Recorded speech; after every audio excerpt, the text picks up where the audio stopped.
Bom dia, seja bem-vindo ao estudo da lição número 6 da Escola Sabatina, a Travessia do Mar Vermelho. Nós temos estudado todo o êxodo, desde a entrada no Egito até a saída, com 600 mil homens só de 20 anos para cima, né? Esse povo sai a pé, ele passa ali pelas 10 pragas. Nós lemos na última lição que Deus escolhe para si o primogênito de todo ser humano ali naquela região ali do Egito, que abre a madre, né, da sua mãe, tanto de homem como de animal.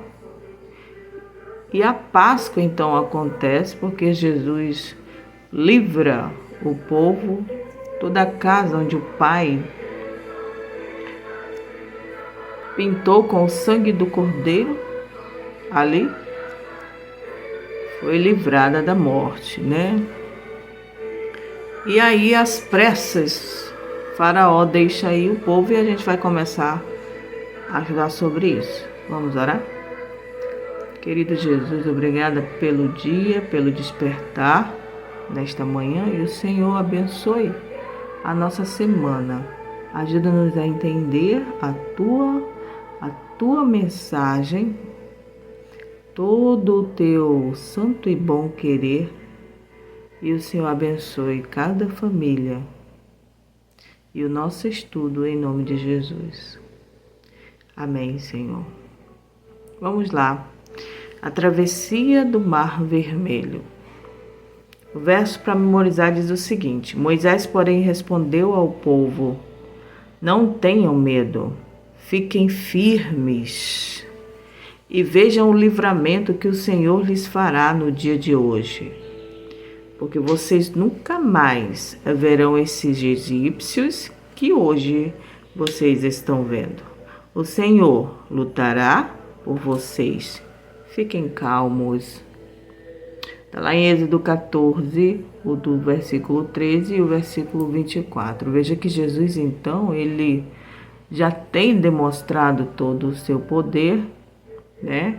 O povo já tem saído do Egito e agora eles estão numa situação muito complicada, né? Estão sendo perseguidos por Faraó e seu exército.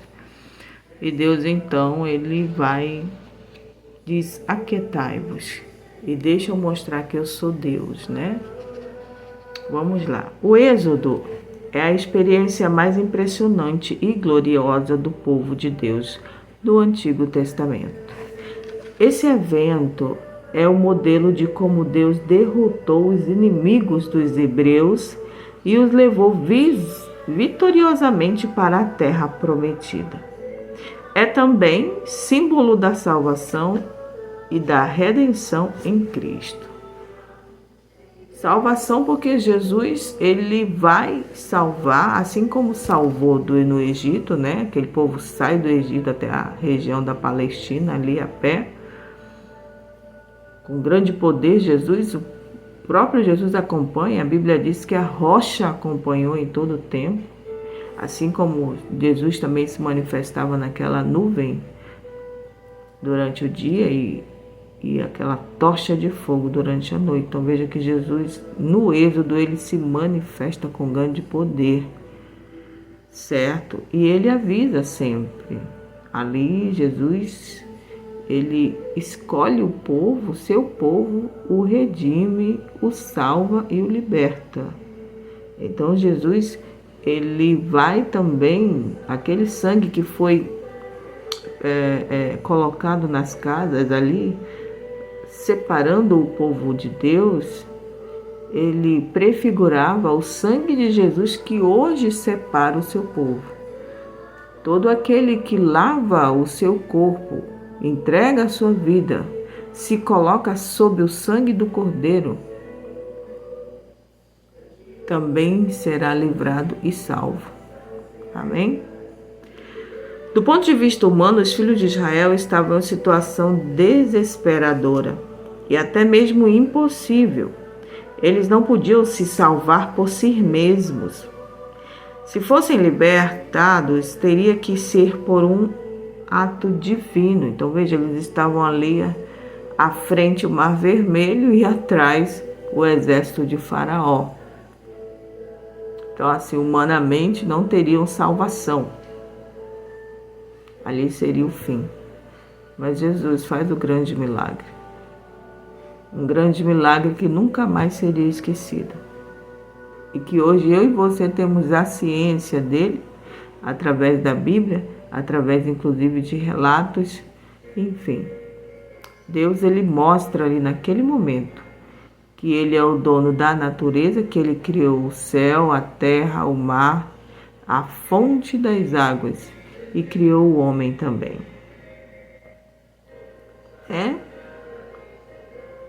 O mesmo acontece em nossa condição em relação ao pecado. Por nós mesmos não temos esperança. Precisamos de algo ainda mais espetacular do que o êxodo. E nós temos, né? Nós temos esse algo a mais, esse algo mais particular. Naquele dia da saída do Egito, às pressas ali, as pessoas saem e se deparam com o Mar Vermelho. Jesus abre o Mar Vermelho, né? E nós hoje, o que nós temos que é ainda mais extraordinário? Nós temos o sangue do Cordeiro, a cruz de Jesus, o sacrifício de Jesus. Jesus como o pão da vida, o seu corpo como o pão da vida e o seu sangue como aquilo que dá e sustenta a nossa vida, que livra a nossa alma, né? Enquanto vivos, e ainda que morramos, viveremos através do sangue do Cordeiro, né? Os acontecimentos são extraordinários e é de tirar o fôlego, né? Desde a partida de Israel do Egito até o cântico de Moisés, os sinais, maravilhas e obras redentivas de Deus relatadas em Êxodo são ao auge da história de Israel. Ainda assim, mesmo esses eventos não se comparam com o que Cristo fez por nós na cruz, do qual o drama do Êxodo foi um mero prenúncio da morte, do sacrifício de Jesus na cruz, né? A vinda do Filho do Homem, os aproximados 3 anos e meio do seu ministério aqui, ele que veio com toda a bondade e toda a misericórdia. Ele que tinha pressa em, enquanto estar aqui, fazer o bem, curar, libertar, salvar vidas. E o ápice da vinda de Jesus aqui, enquanto verbo, bondade e misericórdia, ele dá a sua própria vida, o seu corpo, para salvar eternamente as pessoas, certo? Então o Êxodo foi apenas o prenúncio para algo muito maior, que seria o sacrifício de Jesus na cruz. E olha que no Êxodo você tem ali a travessia do Mar Vermelho.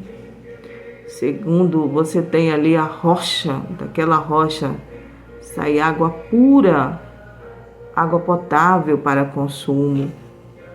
Você tem a tocha que acompanha a noite, a nuvem que acompanha de dia. O próprio Jesus se manifestando. Você tem o maná. Então Jesus dava a água, a sombra, a luz e o alimento. O próprio Deus cuidava do seu povo como se fosse ali bebês, filhinhos ali, precisando de todo cuidado, amparando. Maravilhoso, né? Que privilégio esse povo teve. As maravilhas do Senhor, o seu cuidado se manifestava literalmente real para eles. E é por isso que Jesus falou que bem-aventurado é aquele que não viu, que não vê, mas crê. Porque ele crê que irá ver. Esse é bem-aventurado. né? Ali você tem no episódio ali de Tomé, que não crê que aquele é Jesus. Jesus lhes toca aqui, vê aqui as feridas, as marcas de amor, e quando ele toca naquelas marcas, ele crê. Por isso Jesus fala que bem-aventurados somos nós. Eu não sei você, mas eu nunca vi a face de Jesus Cristo, mas eu creio. Eu creio primeiro que um dia eu verei a face do meu Salvador, amém? Domingo 3 de agosto, vão e adorem o Senhor. Quem falou isso? O episódio aqui que a gente sabe foi Faraó, né? Faraó ali na situação ali da morte do primogênito, ele então manda o povo que saia apressadamente, né? Afinal de contas, foi por isso que Jesus disse: comam o cordeiro com o cajado na mão, sandália nos pés, né? E as roupas, vestimentas de alguém que vai partir, né? E ali foi feito conforme Jesus mandou. E foi isso que aconteceu, porque Jesus conhece o fim desde o princípio, ele sabia que isso ia acontecer.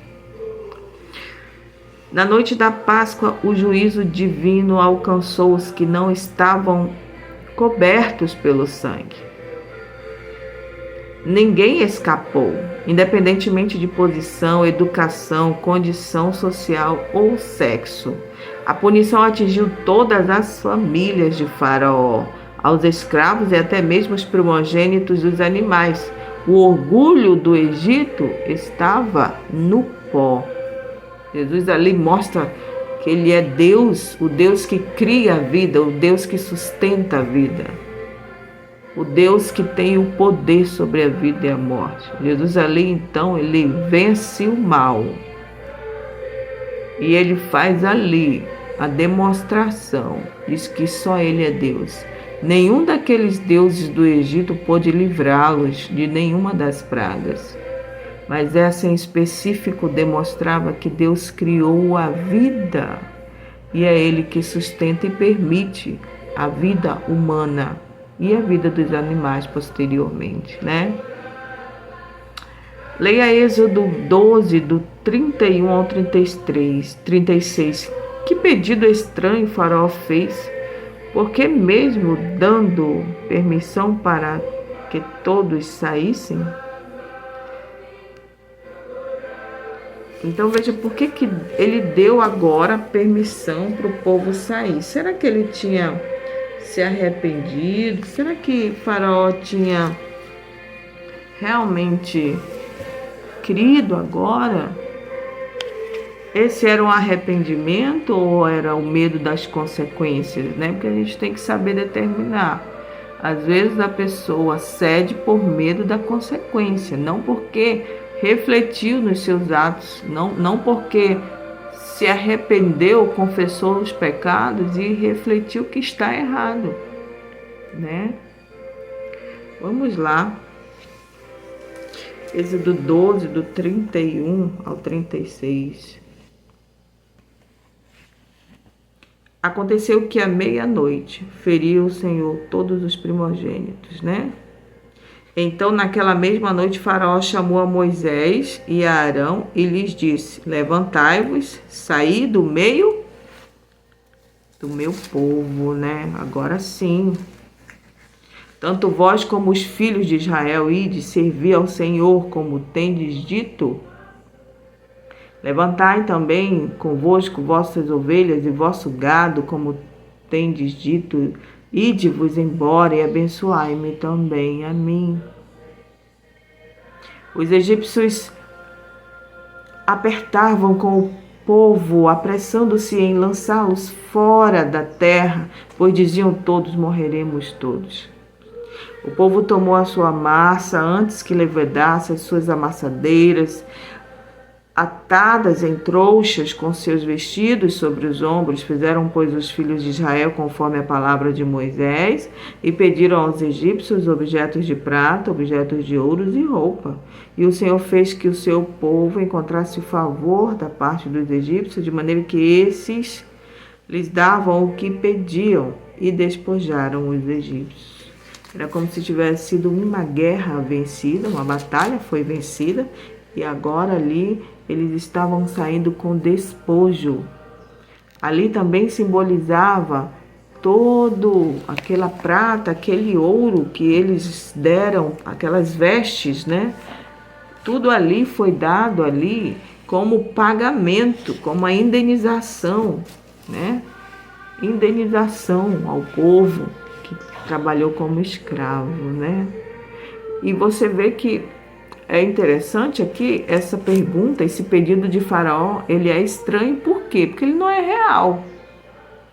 Faraó, naquele momento ali de desespero, porque o filho morreu, ficou com medo da morte também, então por medo da consequência, libertou o povo e pediu oração. Ele pediu que Moisés orasse para que fosse aplacada a ira do Senhor. Somente. É tanto que depois ele vai depois na sua loucura, porque quem não tem o Espírito Santo de Deus é louco, está completamente à mercê dos demônios. Ele de novo vai investir contra o povo, vai perseguir o povo, certo? Então ali você tem um pedido falso de bênçãos e de proteção, porque não é o que ele quer realmente. Naquele momento, as consequências dos seus atos, das suas escolhas, levou então ali a morte do seu filho, e ele está naquela angústia ali e liberta o povo e faz um pedido de oração. Mas não tem nada a ver com arrependimento, e sim com medo das consequências dos seus erros e das suas escolhas, certo? E ele pede então que orem por ele na hora de adorarem. É bastante intrigante que Faraó, ao dizer aos hebreus para irem adorar, tenha acrescentado este pedido: e abençoem também a mim. Porque o rei do Egito, considerado um deus no meio do seu povo, pediria isso? Parece que ele finalmente compreendeu o poder de Deus dos hebreus, do Deus dos hebreus, e quis se beneficiar dele. No entanto, como Deus poderia abençoá-lo enquanto ele estava em rebelião, pecado e orgulho? Ele finalmente permitiu que o povo saísse, mas não foi por submissão à vontade de Deus, né? Fez isso porque foi derrotado. Ele não estava arrependido por suas ações posteriores. Revelariam. Ele apenas queria interromper a destruição que cobria seu reino. Faraó foi humilhado e na tragédia da pior de todas as pragas, ele deixou que Israel saísse do Egito. Ele permitiu o que havia se recusado a conceder em todas as vezes anteriores, não importando o sofrimento que as suas ações traziam à nação. Então, assim, ele sempre foi obstinado para o mal, né? Mesmo com todas as consequências de cada negativa em face das pragas, ele não havia deixado Israel sair. Não importava a dor, a tragédia, a fome, a angústia que estavam sofrendo a sua nação, né? Os seus liderados. Os egípcios estavam ansiosos para que os hebreus saíssem, o que é compreensível. Eles diziam: se vocês não saírem, todos nós morreremos. Eles estavam ali, você vê que é por medo, não é por arrependimento, não é por convicção, não é por fé. É porque eles estão com medo somente. Então você vê corações endurecidos, corações que não aceitam Jesus como Salvador. Não aceitavam ali ainda, mediante a 10ª praga, ainda assim eles não aceitaram Jesus como Deus. Enquanto isso, Deus fez provisões para que os israelitas não deixassem o Egito de mãos vazias, mas obtivessem tudo o que precisariam, para que no fim acabou sendo uma jornada muito mais longa do que o previsto. Os egípcios deram aos hebreus inúmeros itens valiosos apenas para apressar o povo a sair do país, mas na verdade correspondia ao salário que foi negado aos israelitas por séculos de trabalho escravo. Certamente para os egípcios deixar os hebreus em sua terra seria um preço muito mais alto. A própria vida deles, e era isso que eles temiam, né? Segunda-feira, a consagração do primogênito. A gente sabe que Jesus escolheu para si todo o primogênito que abre a madre, as primícias, né? A consagração do primogênito, o tempo prometido de redenção e libertação estava prestes a chegar. O povo precisava estar preparado. Ele precisava não apenas crer, mas agir de acordo com essas crenças. Deus havia dito a ele o que fazer e então, pela fé, deveria entrar em ação. Embora em um contexto diferente do que Tiago escreveu mais tarde. O princípio se encaixa muito bem. Seu tolo, você quer ter certeza de que a fé sem obras é inútil? Então você vê que eles precisavam crer e obedecer para que as suas casas fossem livradas da morte. A responsabilidade ali da vida dos filhos estava na mão dos pais. O pai e a mãe que consagrou os seus filhos, pintou as suas portas com sangue do cordeiro, do sacrifício ali, que simbolizava o sacrifício de Jesus lá na frente. Consagrou seus filhos, a sua casa. Essas casas foram libertas, esses filhos foram poupados, foram livrados. Deus escolhe para si as primícias de cada família. Ele demonstrando que Ele é o Criador, Ele é o dono da vida. E requer para si a devida obediência. Os pais que obedeceram salvaram seus filhos. Hoje, nós temos que consagrar a nossa casa e os nossos filhos. Hoje nós temos que pintar as nossas casas com o sangue do Cordeiro. Como é que eu faço isso? Levando os meus filhos a conhecer Jesus. Reunindo eles na minha casa, consagrando eles na minha casa. Afinal de contas, aquelas pessoas tiveram que se reunir e comer o Cordeiro. Veja que aquilo ali representava o corpo de Cristo.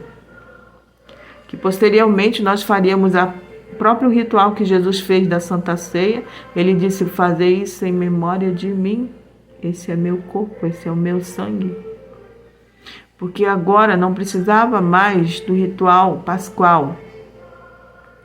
Mas agora sim, a Santa Ceia, que simbolizava algo muito maior e mais maravilhoso, que foi a morte de Jesus na cruz.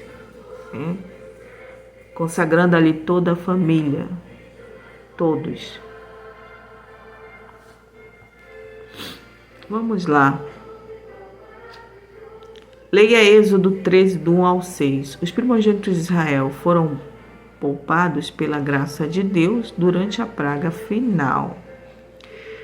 13, do 1 ao 6. Diz o seguinte: Disse o Senhor a Moisés: consagra-me todo primogênito, todo que abre a madre da sua mãe entre os filhos de Israel, tanto de homem como de animais, é meu.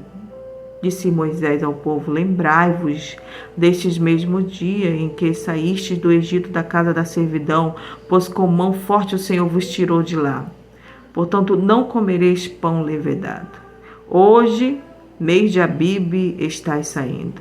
Quando o Senhor se houver introduzido na terra dos cananeus, e dos heteus, e dos amorreus, e dos heveus, e dos jebuseus, o qual jurou a teus pais te dar, terra que mana leite e mel, guardarás este rito neste mês. Então ficou ali como memória, como um rito perpétuo. Eles tinham que celebrar essa festa, o povo de Israel. 7 dias comerás pães asmos, e ao 7º dia haverá solenidade ao Senhor. Então veja, ele passaria uma semana comendo toda a família comida sem fermento, né? Sem fermento, não poderia haver. 6 dias e no 7º dia era o dia da consagração, certo? E nesse dia comerás, no 7º dia haverá solenidade ao Senhor, santa convocação. Santa convocação, haviam 2 convocações diferentes do sábado que a gente costuma guardar. Naquele dia seria uma solenidade especial, porque representava a Páscoa, a saída desse povo, né? Essa libertação, lembrando o que aconteceu, lembrando o êxodo, lembrando a última praga, né? Então foi instituída uma festa para lembrar esse dia do grande livramento que Deus deu. Deus misericordiosamente preservou as famílias israelitas que estavam sob o sangue, porque, pela fé, elas marcaram as ombreiras das suas portas. Novas orientações vieram do Senhor por meio de Moisés. Consagra-me todo primogênito.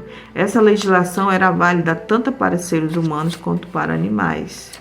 Então, eles deveriam fazer isso, né, como rito, em memória dessa libertação, não somente esse resgate que posteriormente eles teriam que fazer naquele momento, resgatar os primogênitos dos pais, tanto dos animais quanto do homem.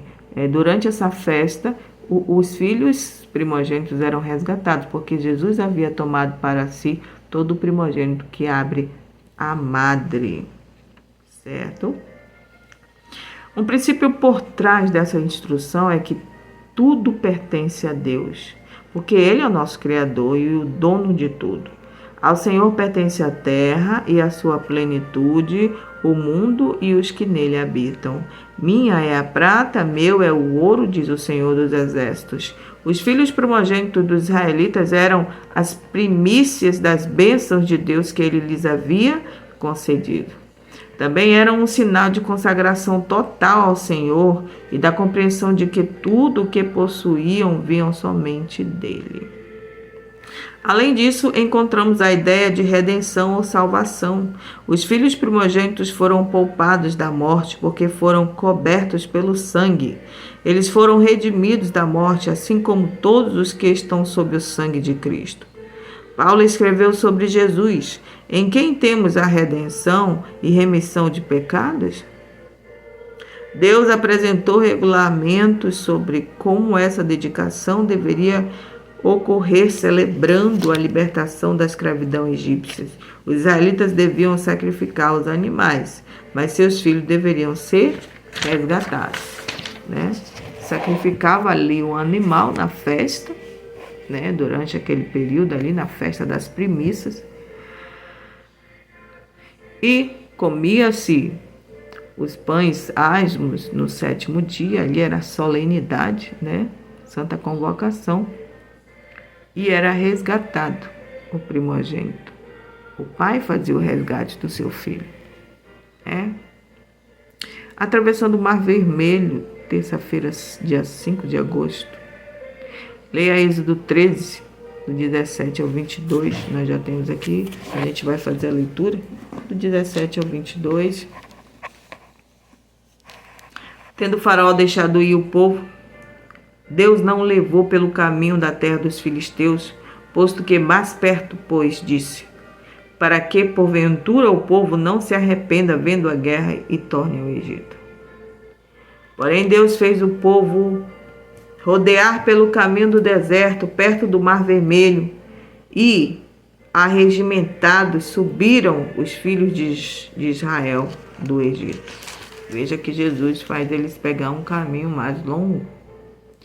Também levou Moisés consigo os ossos de José, pois havia este feito os filhos de Israel jurarem solenemente, dizendo, certamente Deus vos visitará daqui, pois levai convosco os meus ossos. Tendo, pois, partido de Sucote, acamparam-se em Etã e à entrada do deserto.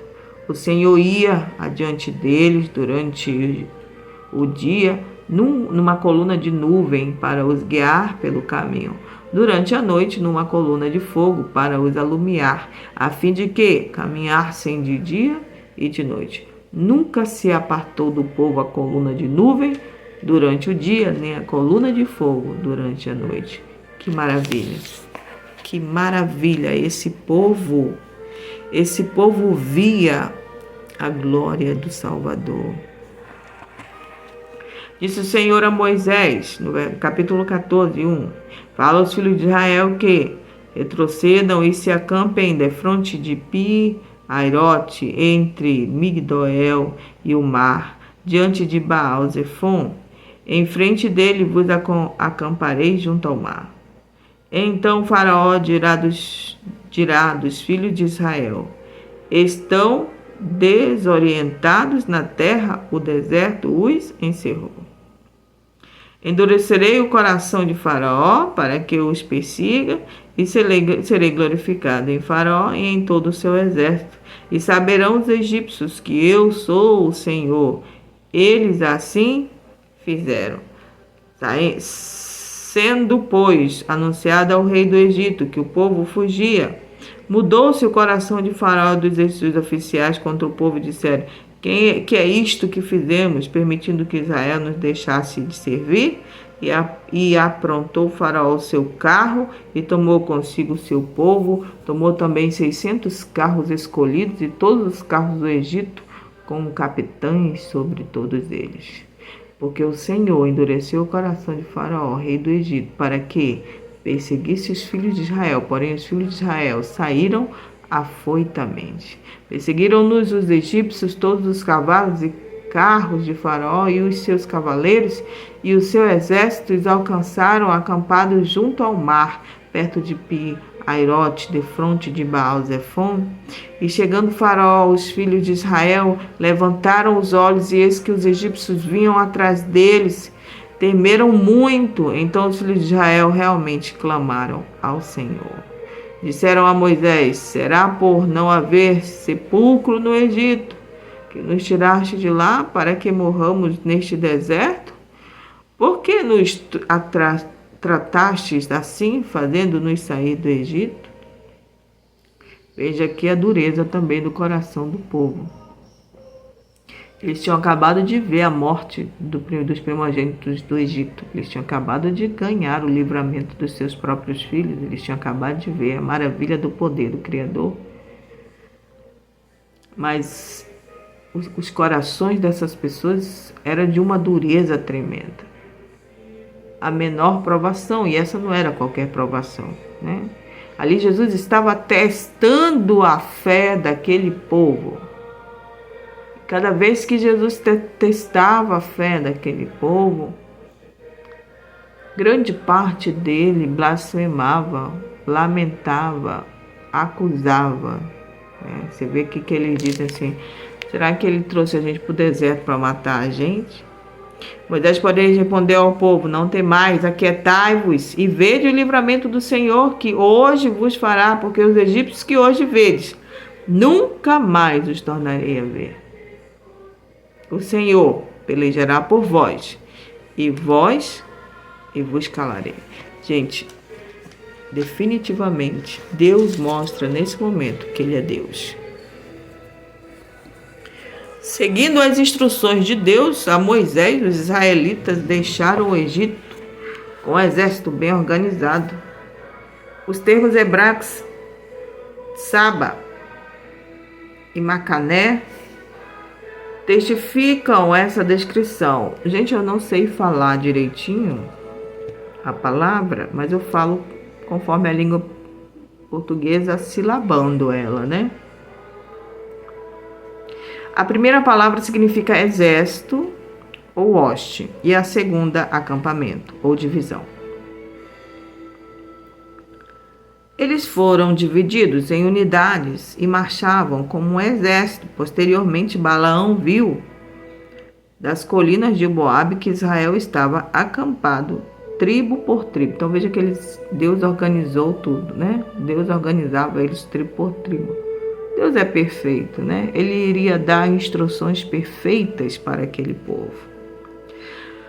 Quando Israel saiu do Egito, Moisés levou consigo também os ossos de José. Esse detalhe revela o cumprimento da fé que José teve nas promessas de Deus.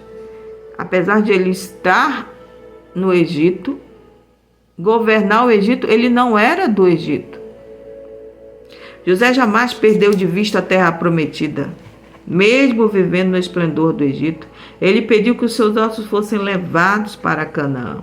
José cria que Deus visitaria Israel no Egito e os levaria para a terra prometida. Como havia jurado, na chegada de Canaã, seus ossos foram sepultados em Siquém. Então veja que ele nunca se esqueceu da promessa que Deus fez aos seus pais. José morreu com a fé na salvação e na libertação. Morreu crendo em Jesus. A coluna de nuvem e a coluna de fogo foram os sinais visíveis da presença de Deus no meio do seu povo. O Senhor habitava na nuvem e falava de lá. Então o faraó revelou suas motivações. Ele não havia se convertido e nunca se arrependeu. Seu pedido de bênção divina foi uma farsa, talvez um engano em seu coração. Ele reuniu seu exército e foi atrás dos seus escravos fugitivos. Ele estava cego pelo pecado. Quando os israelitas viram o exército de Faraó chegando, expressaram sentimentos que repetiriam outras vezes. Será que foi por não haver sepultura no Egito que você nos tirou de lá para que morramos nesse deserto? O que foi que você fez conosco, tirando-nos do Egito? Mesmo tendo visto aquelas demonstrações do poder de Deus, que incluíam livrar seus próprios filhos primogênitos, o povo ainda demonstrava uma surpreendente falta de fé. Aquele povo era de dura cerviz, tanto é que esse povo, toda essa primeira geração, eles vão morrer no deserto, eles não vão entrar em Canaã, porque é um povo de dura cerviz. É um povo que a primeira provação os faziam blasfemar e duvidar. E mais, atacar o próprio Salvador. Veja que Jesus demonstra ali, todo o tempo demonstrando o seu poder. Todo o tempo demonstrando a sua graça. Todo o tempo demonstrando ali que ele era Deus. Veja, literalmente, Jesus falava da coluna de fogo durante a noite. Jesus falava da coluna ali de nuvem durante o dia. Ele falava face a face com aquelas pessoas. Agora, a dureza do coração dessas pessoas em atacar os ungidos do Senhor, em atacar o próprio Salvador. A primeira era um povo que achava que só tinha mérito, não tinha deveres. Mas você sabe que hoje também as pessoas tendem a ser assim. Todas as pessoas creem, praticamente todas as pessoas já ouviram falar, ouvem falar de Jesus, mas não tem interesse de conhecê-lo de verdade, não tem interesse tratam Jesus como um amuleto, não como um Deus real que livra e sustenta a vida. Existem pessoas que na primeira provação também perguntam: onde é que está Deus? Por que ele não me livra do meu sofrimento? A Bíblia diz que Jesus falou para aquele homem, Jesus tem 3 fases, a gente considera, segundo a teologia, 3 fases do ministério de Jesus nos 3 anos e meio do seu ministério aqui nessa terra. Jesus, ele então tem a fase que ele passa no anonimato, a fase que ele passa ali reconhecido, porque ele está popular, que ele vira algo popular, e a última, que é onde ele é, negado, onde ele é rejeitado, acusado injustamente. onde ele é crucificado. Então você tem 3 fases aí do ministério de Jesus Cristo. E certo dia um homem veio até ele e disse assim: olha, eu quero te seguir. As pessoas tinham ouvido falar dos milagres de Jesus, da cura de Jesus. E Jesus fala para ele: olha, se tu me seguires, se é isso que tu queres, você precisa saber, porque Jesus não ilude ninguém. Jesus nunca iludiu o povo. Jesus não ilude ninguém. Ele diz o seguinte: os lobos têm seus covis, os passarinhos têm os seus ninhos, mas eu não tenho onde reclinar minha cabeça. Então, seguir Jesus seria sacrifícios diários. Às vezes, naquele tempo, hoje você adora a Deus, mas você não tem um chicote nas suas costas, você não é ameaçado de morte, não aqui no Brasil ainda, né? Mas aquele povo que seguia Jesus vivia apreensivo, porque principalmente os que pregavam eram discípulos, porque eles a qualquer momento poderiam ser pegos e ir para a cadeia, né? Ali para as prisões, ser açoitados, ser mortos, assim como aconteceu com os discípulos. Então era algo muito perigoso. Hoje em dia, nós estamos em tempos de paz, onde se fala do Evangelho, prega-se o Evangelho, escuta-se. As manifestações religiosas são de livre e são respeitadas. Vai chegar o dia que isso vai mudar, obviamente, porém nós vivemos hoje esse tempo. Então é tempo de falar, é tempo de ouvir, é tempo de aprender. É tempo de nos saciarmos com a água da vida, porque quem bebe dessa água jamais terá sede. Então veja que nós temos aqui o que aconteceu naquele tempo, as pessoas falavam, hoje nós temos a fé e vivemos pela fé. E nós temos um guia, uma bússola, que é a palavra do Senhor. Tudo isso que a gente está lendo aqui na lição, ela é baseada nos próprios relatos bíblicos. Você vê que são textos baseados na Bíblia, né, que servem para a nossa compreensão e entendimento melhor da Bíblia. Certo? Então veja.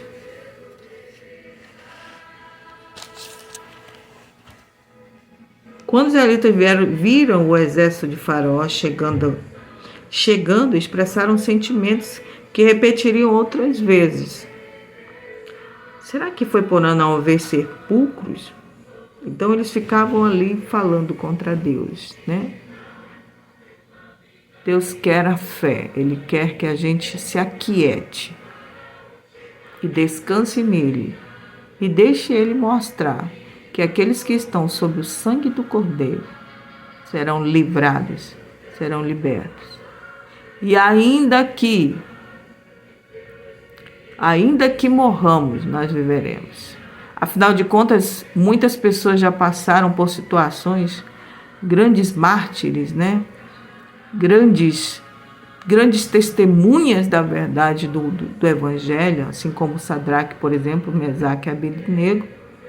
Eles ali que tinham grandes traumas emocionais, né? Pessoas que escolheram servir a Deus, mesmo em face de grandes tragédias nas suas vidas. Aqueles jovens, no episódio lá da estátua, que Sadraque, Mesaque e Abednego não se sujeitaram, não negaram a Jesus, eles disseram assim: se nós formos salvos, nós seremos, se não, morreremos em nome de Cristo, certo? Então, não necessariamente você pode receber o livramento que você espera. E isso não quer dizer que você não esteja com Jesus e nem Jesus com você.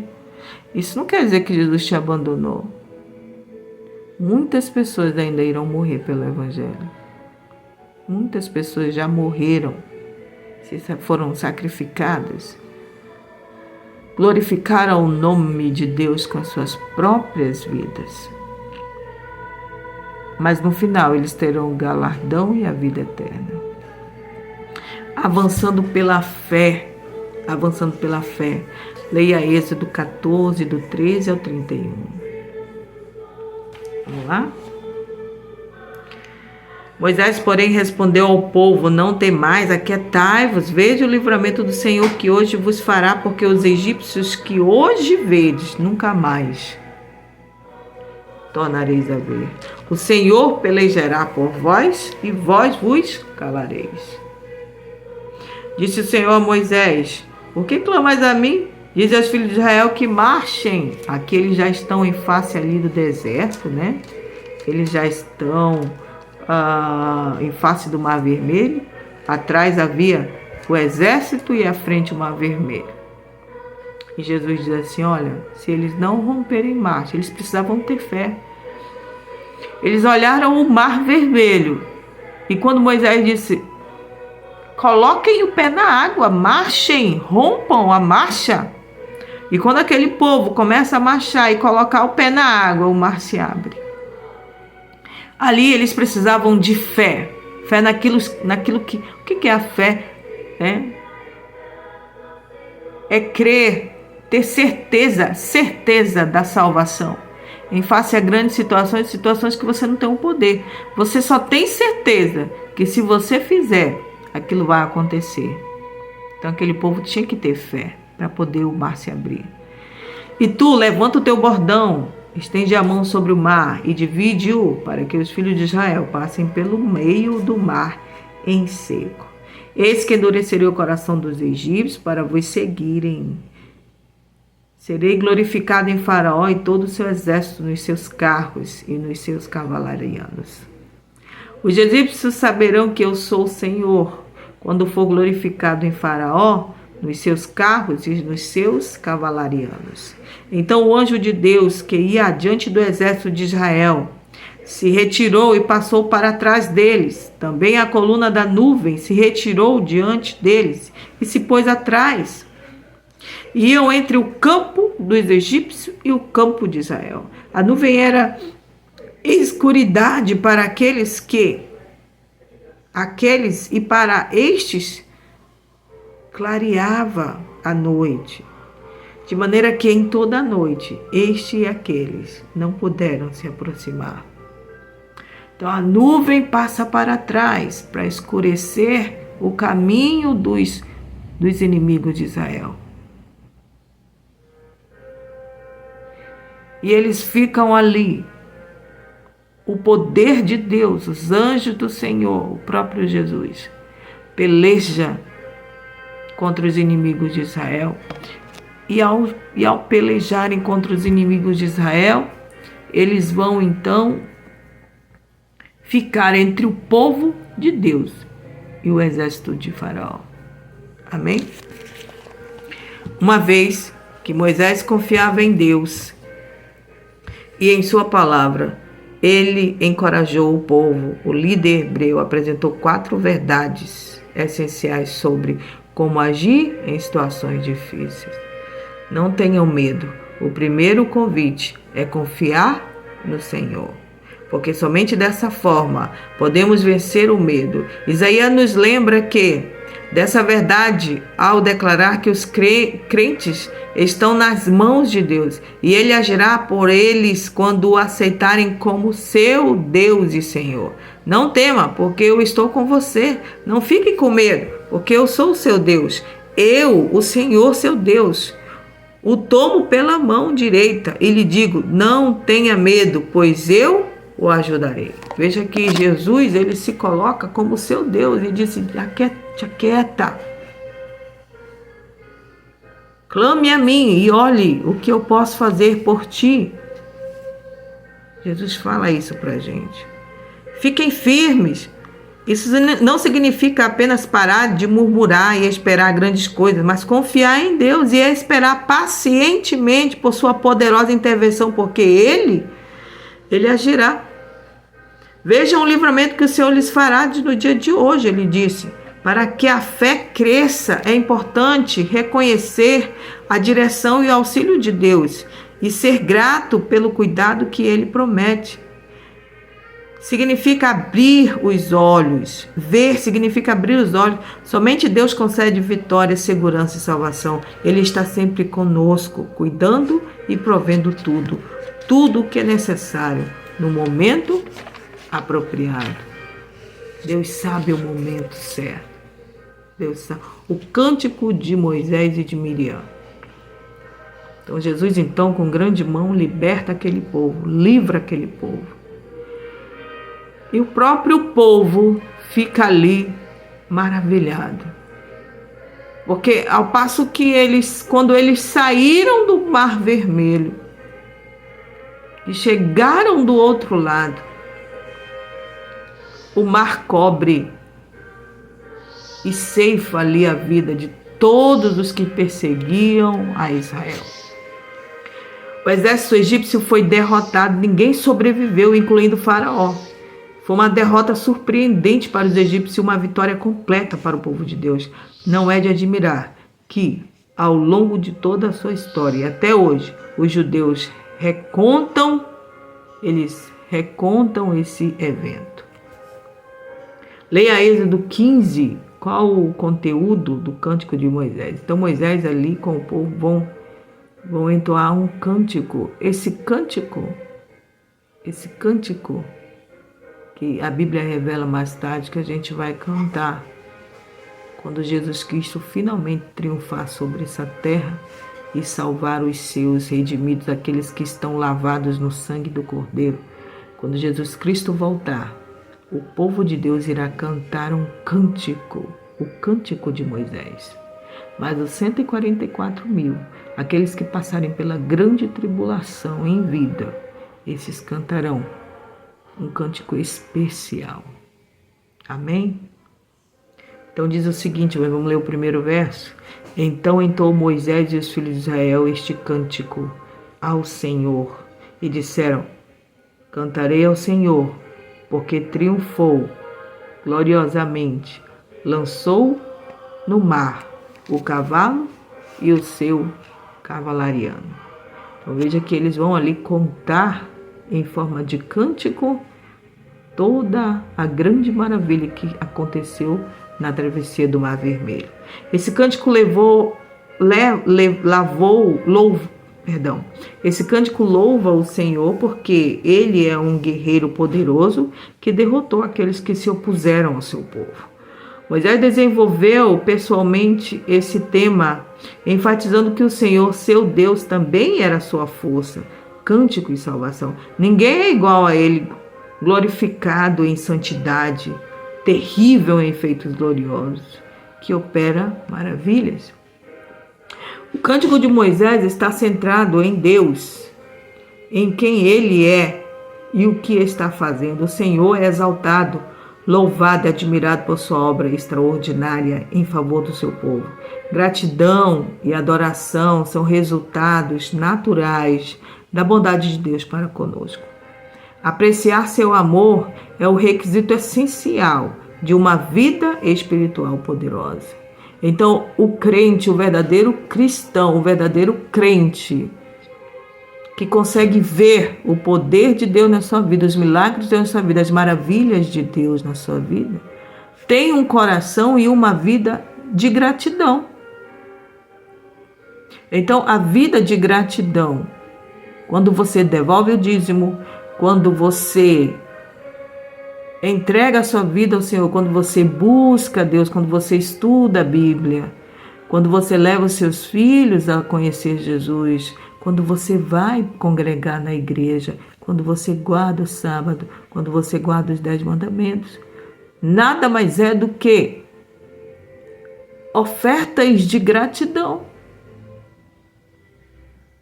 de um coração que consegue ver os milagres do Senhor, de alguém que acompanha Jesus de perto, de alguém que vive a todo tempo buscando de Deus poder, proteção, misericórdia, bênçãos. Alguém que consegue reconhecer que Deus é Criador e dono da vida. Então, a obediência é fruto, nada mais é do que a gratidão, um coração grato. O amor inabalável de Deus é especialmente enfatizado e exaltado porque Ele guiará o povo que redimiu e conduzirá para a sua santa habitação. Moisés predisse que Deus estabeleceria o santuário no monte da sua herança, apontando para Sião e o templo de Jerusalém. Então veja que ali ele fala profeticamente. Apocalipse 15, 2 e 4. Os redimidos entoam o cântico de Moisés e o cântico do Cordeiro. Você consegue imaginar como soará no céu o louvor a Deus por seus grandes e maravilhosos feitos, seus juízos justos e verdadeiros, seus atos justos, a sua santidade? Aqui a gente está falando da volta de Jesus. Quando Jesus finalmente vem vencendo e vem para vencer, Ele que vem resgatar o seu povo, aqueles que passaram pela grande tribulação e aqueles que lavaram a sua vida no sangue do Cordeiro. Observe a última frase do cântico. Por isso todas as nações virão e se prostrarão diante de ti, porque os teus atos de justiça se fizeram manifestos. Quando todos os juízos de Deus tiverem se revelado, especialmente o juízo sobre o mal e a opressão, que por milênios ficaram impunes, então os redimidos e todas as nações o louvarão por esse juízo. Então você vê aqui já Moisés falando profeticamente, na última estrofe do seu cântico, ele fala sobre o cântico do Cordeiro e o cântico de Moisés, e que Jerusalém será estabelecida e o mal será definitivamente acabado, e o povo redimido entoará esse cântico, o cântico do Cordeiro. E ele diz assim no final que os juízos do Senhor é justo e todo joelho dobrará, e todo de joelho e todo ser humano, todos reconhecerão a justiça, a bondade e a misericórdia do Senhor. Porque naquele grande dia, quando Jesus voltar nas nuvens dos céus, quando os ímpios estiverem ali em face final para ser acabado o pecado, eles vão morrer e nunca mais serão lembrados, será apagado toda a memória do pecado, tudo que é pecado, que é mal, será apagado. Eles também reconhecerão a justiça de Deus, porque nas suas mentes será passado um filme. Todas as vezes que eles negaram Jesus, rejeitaram o Evangelho, todas as vezes que eles negaram, será ali naquele momento passado nas suas mentes, e eles reconhecerão que Jesus é Deus. Amém? Que você tenha uma boa semana e Deus abençoe a sua vida, em nome de Jesus.